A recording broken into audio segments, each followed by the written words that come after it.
Hello friends, good morning. કેમ છો બધા? તો આજે તો બહુ દિવસ પછી આપણે બ્લોગ બનાવ્યો છે અને સવારે આપણે ટિફિનની તૈયારી કરી દીધી છે. રાજમાં પલાળી મૂકી દીધા અને હવે એને કુકરમાં મૂકી અને બાફી દઈએ અને પછી આપણે બેસી જઈએ પૂજા કરવા માટે, કારણ કે રાજમાને ચડતા બહુ જ વાર લાગે છે.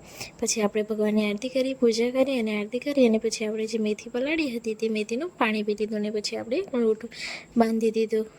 સવારમાં ટિફિન બનાવવાનું એટલે ફટાફટ લોટ બાંધી અને એના પરોઠા કરી દીધા અને અહીંયા ગ્રેવી કરી દીધી આપણા રાજમા માટે.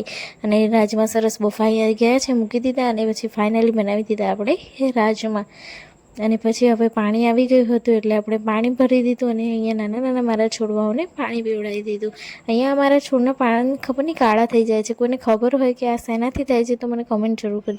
અને અહીંયા આપણે ધોબી ગાર્ડ અને વાસણ ઘસવાનું કામ આવી ગયું છે, તો આપણે ફટાફટ ધોબી ગાર્ડના કામ પતાવી વાસણ ઘસી દીધા અને અહીંયા પછી આપણે આપણું ટિફિન ભરી દીધું અને પછી નીકળી ગયા ઓફિસ જવા માટે.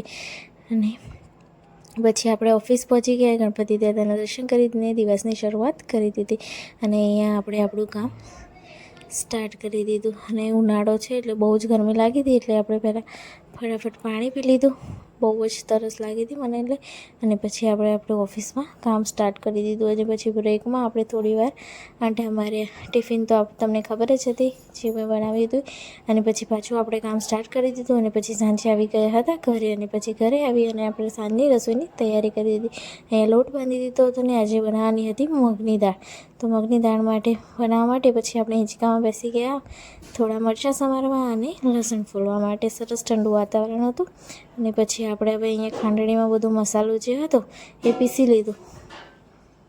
મરચાં અને લસણ પણ લઈ લીધા હતા અને મસાલો પીસી દીધો. અહીંયા સરસ દાળ બફાઈ ગઈ હતી અને એના માટે વઘાર માટે આપણે તેલ મૂકી દીધું હતું. થોડું વઘાર માટેનું આપણે જે ચટણી જેવું હતું એ કાઢી લીધું અને પછી આપણે દાળ બનાવી દીધી. અને અહીંયા પછી આપણે જમી અને સાંજે મેથી પલાળી દીધી અને ચાલવા નીકળતા ત્યારે આપણે રસ પી લીધો. અહીંયા મેં રસ પી લીધો હતો અને અહીંયા ફાઇનલી ઘરે આવી છે. તો અમને આ બ્લોગ કેવું લાગ્યું તે કમેન્ટમાં જરૂરથી જણાવજો. લાઈક, શેર, સબસ્ક્રાઈબ કરવાનું ભૂલતા નહીં. આવજો.